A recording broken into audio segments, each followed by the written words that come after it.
You've probably seen those viral videos where someone shakes hands with a doorknob and suddenly their phone lights up like magic. But here's the thing, that's not how real energy harvesting works, at least not yet. While we can't power our devices with a pat on the back, there is a tiny but very real potential in our everyday movements. Today we're breaking down what's possible, what's still science fiction, and whether this tech could ever replace your charger for good. Imagine stepping onto a sidewalk that doesn't just guide you but also powers your devices. No wires, no solar panels. Just pure movement. These kinetic tiles and dance floors are already being tested in high traffic. Let's explore the science behind this underrated energy source. You've probably seen those viral videos where someone shakes hands with a doorknob and suddenly their phone lights up like magic.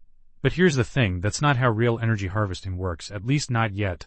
While we can't power our devices with a pat on the back, there is a tiny but very real potential in our everyday movements. Today, we're breaking down what's possible, what's still science fiction, and whether this tech could ever replace your charger for good. Even with breakthroughs in kinetic energy, the output just doesn't stack up against a wall charger. Your phone demands a steady stream of power, hundreds of milliwatts, while your Handshake or footstep. Imagine strolling through a city where sidewalks hum with energy, harvesting the heat from thousands of footsteps and converting it into power for nearby buildings. No more solar panels or wind turbines, just pure human activity fueling our lives. But is this sci-fi fantasy or a glimpse into a possible future? We'll explore whether body heat could one day replace traditional power sources, or if we're still dreaming too big.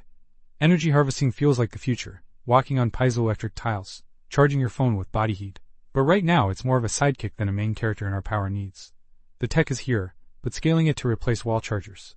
That's the million